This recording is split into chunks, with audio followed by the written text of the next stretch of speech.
3 साल से मणिपुर जल रहा है। 60,000 से ज्यादा लोग बेघर हो चुके हैं। 10,000 से ज्यादा घर जल चुके हैं और 250 से ज्यादा लोग मर चुके हैं। लेकिन मूवी मेकर्स जो हैं उनको सिर्फ ये पूछना है कि भैया आम चूस के खाते हो तो कैसे खाते हो, एथेनॉल बना लो जिससे गाड़ियां खराब हो रही हैं। लेकिन जो देश का मुद्दा है, एक ऐसा मुद्दा जिस पर सरकार को बात करनी चाहिए, उस पर कोई भी बात नहीं कर। और यहां तक कि जितने लोग मूवी रिव्यू करते हैं, चाहे योगी हो गया, चाहे दीक्षा हो गई, और भी जितने भी कंटेंट क्रिएटर हैं, भाई इस डॉक्यूमेंट्री की कोई बात नहीं कर रहा है। क्योंकि भाई उनको भी पता है कि हमें अपनी जेबें भरनी है, हम कुछ ऐसा वैसा बोलेंगे तो उनको भी उल्टा सीधा कर दिया जाएगा। लेकिन अगर हाँ कोई भी और यूट्यूबर हो कि उसने क्या खाया तो फटाक से बना देंगे आज ये यूट्यूबर। लेकिन जो सच्चाई है यार, उसके लिए कम से कम लड़ो तो सही। लेकिन इसी बीच कुछ लोगों ने साहस किया है और उन्होंने एक डॉक्यूमेंट्री बनाई है जिसको देखने के बाद आपके रोंगटे खड़े हो जाने वाले हैं। आप जब देखोगे मणिपुर के बारे में कि वहां के लोग किस यातनाओं से गुजरे हैं और अभी भी वो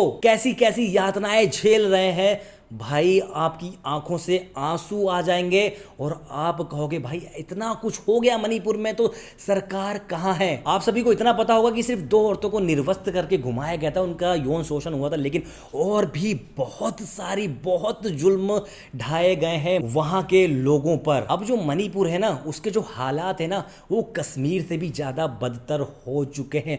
वहां के आम लोगों के पास जो गैंग वैंग बनाकर घूम रहे हैं, उनके पास बंदूकें हैं, ड्रग्स का ये हो रहा है, वो मतलब बहुत सारी चीजें हैं। तो भाई न्यूज पिंच वालों ने एक डॉक्यूमेंट्री बनाई है और उसको अपने चैनल पर डाला है, जिसमें सारी की सारी हकीकत आपको देखने को मिल जाएगी कि भाई मणिपुर में क्या क्या हो रहा है और ये सारा विवाद आखिर हुआ क्यों, इसके पीछे कौन था, क्यों था, इसको रोका जा सकता था लेकिन लोगों ने कुछ किया नहीं। मतलब जितनी भी सारी चीजें हैं मणिपुर को खोलकर रख दिया है। मणिपुर में जो 2023 से हो रहा है, सारी की सारी चीजें बहुत डिटेल से, बहुत ही बारीकी से उस डॉक्यूमेंट्री में दिखाई गई। यहां तक कि 2026 में भी, अभी करंट टाइम में भी क्या हालात हैं मणिपुर के, वो सारी चीज़ें आपको देखने को मिलेगी। उन परिवारों का दुख और दर्द आपको सुनने को मिलेगा कि उन परिवारों पर क्या क्या बीती है, कैसे हंसता खेलता परिवार पूरा खत्म हो गया, किसी का भाई चला गया, किसी की माँ चली गई, किसी का बाप चला गया। मतलब बहुत ही दुख भरी कहानी है। और सरकार को लगता है कि भाई इस देश में सब कुछ ठीक है, ना ही इस देश में बेरोजगारी है, ना ही कोई दंगा फसाद है, ना ही कुछ भी नहीं है, सब बिल्कुल चंगा चल रहा है। तो दोस्तों अभी हाल फिलहाल में ही न्यूज पिंच वालों ने मणिपुर के ऊपर एक डॉक्यूमेंट्री बनाई है,